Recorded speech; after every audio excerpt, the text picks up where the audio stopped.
Mama Cass, the golden voice and soulful spirit of the mamas and the papas. Cass Elliot wasn't just a singer. She was the heartbeat of an era, radiating warmth and joy that defined the counterculture of the 1960s. But behind her laughter and effortless charm hid a woman burdened by deep emotional scars and lifelong insecurities. One haunting on-stage moment would lay bare her most painful artistic struggle, and the truth behind it was even darker than anyone ever imagined, ending in a sudden, tragic death that left the world in shock. Born Ellen Naomi Cohen in 1941 in Baltimore, she was a natural performer from the very beginning. When she reinvented herself as Cass Elliot, the name fit the magnetic personality she exuded on stage, bold, witty, and unforgettable. Her voice was unlike anything else, rich with soul and power, yet beneath that commanding talent lay constant turmoil. Her struggles with weight haunted her, magnified by Hollywood's cruel obsession with image and perfection. She found refuge in music, drawn to the rising folk scene where she met Denny Doherty and John Phillips. That connection would soon lead her into the spotlight, a place that would both celebrate her and eventually destroy her. When the Mamas and the Papas formed in 1965, Cass wasn't instantly welcomed. John Phillips, the band's controlling mastermind, doubted she fit his idea of what the group should look like. He reportedly told her she was too fat to join.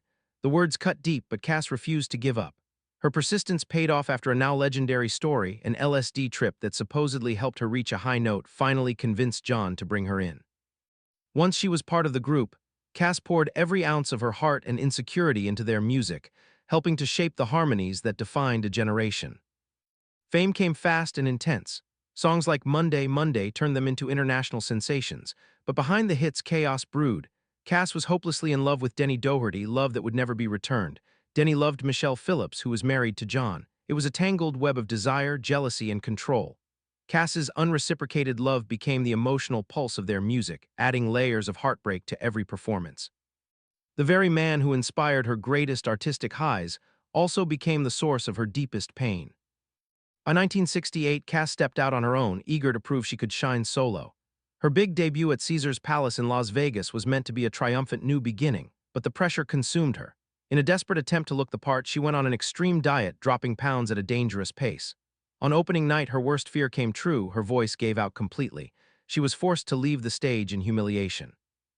That moment revealed everything, the tragic connection between her insecurities and her art. The woman whose voice once filled rooms with strength had pushed herself so hard for acceptance that she risked losing the very gift that made her extraordinary.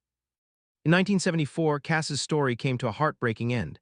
She was found dead in her London apartment at just 32 years old. Rumors quickly spread that she had choked on a ham sandwich, a cruel myth that overshadowed the truth.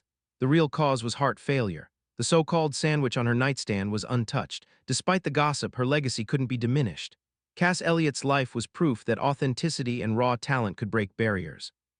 Her voice still echoes today, a reminder of a brilliant, complicated woman who fought her pain through song, leaving behind one of the most powerful legacies in music history.